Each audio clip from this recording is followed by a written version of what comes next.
Every movie has a poster. They come out months, if not years ahead of a film's release, and is often one of the main selling points to get someone interested in a movie other than the actual trailer itself. And now, with almost being a month away from the release of Spider-Man No Way Home, Marvel has finally released the official poster for the film, and it's kind of ugly.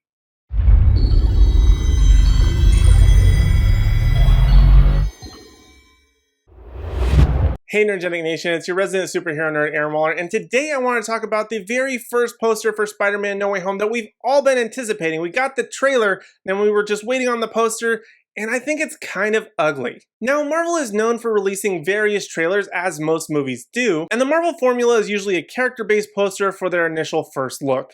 This can be Iron Man's helmet, Captain America standing proud, Shang-Chi looking tough, Thor getting ready for battle, and so on. But Marvel, and the majority of Hollywood, tend to also like to release what I like to call the collage poster. This is typically an array of various characters in the movie stacked on top of one another with various action poses, bad guys, and other depictions you can expect to see in the movie. And this makes sense for big movies, especially the ones with a bigger cast of characters and a runtime to match. But the Spider-Man MCU films have taken a vastly different approach to this method. The Spider-Man Homecoming poster was just Spidey laying down and was actually kind of just a candid shot of Tom Holland lounging around on set. There were a couple of posters for Spider-Man Far From Home, the first of which was Spidey with various Euro stickers on his mask, which I actually thought was a really fun poster. And then in another poster, they had the upgraded Spidey suit standing with Mysterio and Nick Fury. And now with the No Way Home poster, they ripped a depiction straight out of the trailer and just boosted the contrast. Which I guess wouldn't be too big of a deal, but considering the fact that they took so long to release a trailer, let alone the poster, it's extremely underwhelming.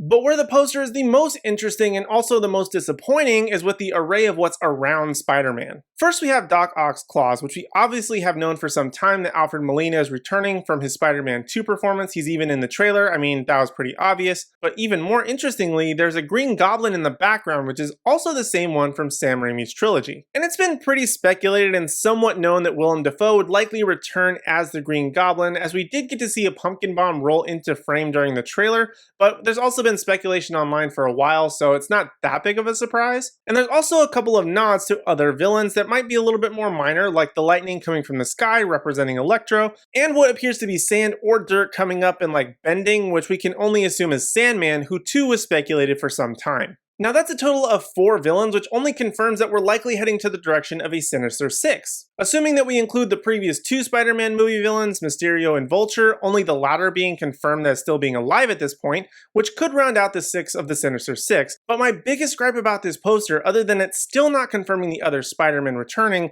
I think Marvel will likely try to hold on to that reveal as long as possible, despite fans having put the puzzle together months ago, if not years ago. But my biggest gripe is just how amateurish it looks. Even fan-made posters with their collage style or just simple posters have tended to be a lot more exciting than this. This poster very lazily popped a trailer image onto it and features very inconsistently lit images and a very poorly photoshopped Green Goblin in the background. Plus the perspective of Spider-Man and Doc Ock's arms look weird. This poster just does not sit right with me. And I know it might seem absurd to make an entire video based around a single poster, but this has to be one of the most exciting movies of the entire MCU, if not Spider-Man in general, as we're very much anticipating seeing a lot of other Spider-Man villains from different universes and essentially bringing the Spider-Verse into live action. And add on top of that, that Marvel Studios is probably one of the biggest studios going right now and the most successful, making bank every single movie and just having no problems whatsoever.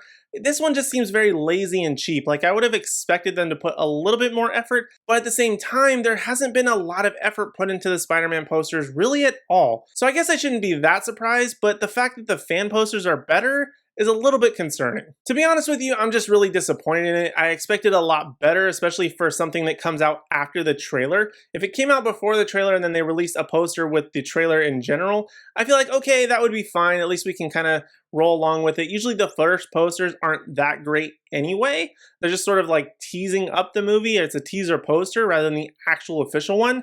But this is the actual official one, and it's just very disappointing. The only thing that I can hope is that the second poster will be even better. Hopefully we'll be featuring the other Spider-Man that we're very much speculating will be in this movie, or something to that degree. I know that they will likely come out later down the line, but the sooner that they're going to confirm that, the better. But again, I don't expect Marvel to divulge that information and just hold on to that secret as long as possible, despite fans likely already knowing about it. But now I want to hear from you. Have you seen the poster? What did you think about it? Did you like it? Did you not like it? Did it seem as lazily put together as I said in this video? Let me know your thoughts and opinions down in the comment section down below. And also while you're down there, don't forget to hit like, subscribe, and ring the bell notification so you miss out on any future videos from me or the rest of the Energetic team. And for even more awesome content, check out this video right here where I talk about Marvel's Eternals possibly being the worst movie of the MCU so far. Or you can go ahead and check out Russell's video right here where he talks about why Halo Infinite will be a good game. I'm really excited to see his full thoughts when that game comes out. So check that out here now before that actually game comes out. Let's see what's going to come true. But other than that, thank you guys so much for watching. We do appreciate it, and we hope to see you in the next video.